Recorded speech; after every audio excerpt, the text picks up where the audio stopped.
Hey guys, അപ്പോൾ ഇന്ന് chicken കൊണ്ടുള്ളൊരു റെസിപ്പിയാണ്. അപ്പോൾ നിങ്ങൾക്ക് കാണുമ്പോൾ പെട്ടെന്ന് മനസ്സിലാവില്ല ചിക്കൻ കറിയാണോ അല്ലെ എന്തെങ്കിലും വിചാരിക്കും. പക്ഷേ അപ്പോൾ ഇന്ന് നമ്മൾ സമൂസയാണ് ഉണ്ടാക്കാൻ പോകുന്നത്. അപ്പോൾ ചിക്കൻ നല്ലതുപോലെ കഴുകണം. എൻ്റെ ഫസ്റ്റ് സമൂസ ട്രൈ ഒന്നുമല്ല, ഫസ്റ്റത്തെ അടിപൊളിയായിരുന്നു. ഇതും അടിപൊളിയാണ്, നിങ്ങൾ വഴിയെ കണ്ടാൽ മതി കേട്ടോ. അപ്പോൾ നമ്മൾ ചിക്കൻ ഒന്ന് വേവിക്കാൻ വേണ്ടിയിട്ട് വെള്ളത്തിലിട്ട് ഇനി ഭരണിയിൽ നിന്ന് കുറച്ച് ഉപ്പ് എടുക്കാം.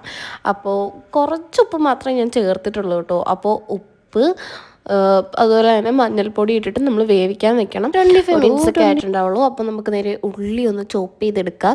അപ്പോൾ ഞാൻ ഈ ചോപ്പർ വെച്ചാണ് ഇപ്പോൾ യൂസ് ചെയ്തത്. അപ്പോൾ ഉള്ളി കുറേശ്ശെ നമ്മൾ ചോപ്പ് ചെയ്തെടുക്കുകയാണ്. ആകെ ഞാൻ 2 ഉള്ളി മാത്രമേ എടുത്തിട്ടുള്ളൂ.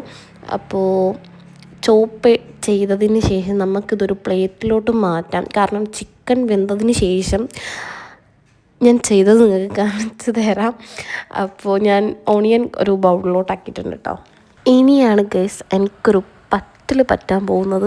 അപ്പോൾ ഞാൻ ഇഞ്ചി വെളുത്തുള്ളി പേസ്റ്റും കൂടി നമ്മളിതിൽ ആഡ് ചെയ്യണം. മസാല ആക്കുന്ന നേരം നമ്മൾ ഫസ്റ്റ് ഒരു പാനിൽ ഓയിൽ ഒഴിച്ചിട്ട് അങ്ങനെ ആക്കത്തില്ല. അപ്പോൾ അതിന് മുന്നേ ചിക്കനൊന്ന് ഞാൻ ചൂടാറാൻ വെച്ചിട്ട് എന്തൊക്കെ മിക്സിയിലോട്ട് ഞാൻ ഫസ്റ്റ് ചിക്കൻ പീസ് ഒന്ന് കടിക്കാൻ പോലും കിട്ടിയില്ല. അതിൻ്റെ ഒരു സങ്കടം എനിക്കുണ്ടായിരുന്നു. അത് ഫുള്ളായിട്ട് അങ്ങ് അരഞ്ഞു പോയി. നിങ്ങൾക്ക് ഇപ്പം കാണിച്ചു തരാം ഞാൻ അതെങ്ങനെയാണ് വന്നതെന്നുള്ളത്.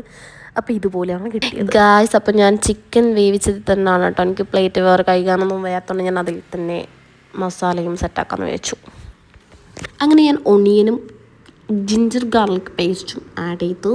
അതിൻ്റെ ഇടയിൽ കുറച്ച് ഉപ്പും കൂടി ഞാൻ ആഡ് ചെയ്തിട്ടുണ്ട്. എന്നിട്ട് ഞാൻ വീണ്ടും മിക്സ് ചെയ്യുകയാണ്. ഇത് എന്തായിത്തീരും എന്ന് എനിക്കറിയില്ല. ഇത് കണ്ടപ്പോൾ തന്നെ എൻ്റെ പകുതിയുള്ള കോൺഫിഡൻസും പോയി കഴിഞ്ഞ്. പക്ഷേ ഞാൻ അതിൽ ഇതൊന്നു വീണ്ടും വന്നോ ഗൈസ്, എനിക്ക് എവിടെ ഒരു മിസ്റ്റേക്ക് പറ്റി കേട്ടോ. പോട്ടെ. അപ്പോൾ ഇത് ഞാൻ ആഡ് ചെയ്ത സമയത്ത് ഈ ചിക്കൻ നമ്മൾ ആഡ് ചെയ്യത്തില്ലേ, അതിന് ശേഷം ഞാൻ കുറച്ച് മുളക് പൊടിയും കുറച്ച് മഞ്ഞൾപ്പൊടിയും കുറച്ച് പെപ്പർ പൊടി അതും കൂടി ആഡ് ചെയ്തു. പിന്നെ കുറച്ച് ഉപ്പുപൊടി ഇട്ടായിരുന്നു കേട്ടോ നേരത്തെ. അപ്പോൾ ഇങ്ങനത്തെ ഒരു കളറായിട്ട് കിട്ടി. പക്ഷേ എനിക്ക് ഒട്ടും സാറ്റിസ്ഫൈഡ് അല്ലായിരുന്നു. കാരണം ഞാൻ ഉദ്ദേശിച്ച ചിക്കൻ സമൂസ ഇതല്ല. പിന്നെ നമ്മളിത് മറ്റേ ലാസ്റ്റ് ഈ സമൂസ ഷേപ്പിലെടുത്ത് ചിക്കനൊക്കെ ഫില്ല് ചെയ്തതിന് ശേഷം ഒട്ടിക്കാൻ എടുക്കുമ്പോൾ ഈ മൈദാമാവും കുറച്ച് വെള്ളം കൂടി ആഡ് ചെയ്തിട്ടാണ് നമ്മളത് ഒട്ടിക്കുക. പക്ഷേ ഇന്ന് ഞാൻ കോൺഫ്ലോറാണ് എടുത്തത്, വീട്ടിലത് ഉണ്ടായിരുന്നുള്ളൂ.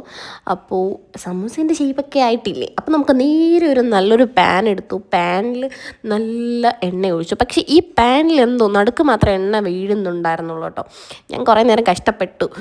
പിന്നെ ഞാൻ ചായയും ഇതുമായിട്ട് കുടിച്ചു. എന്താ സുഖം. അപ്പോൾ ഓക്കെ, ബൈ.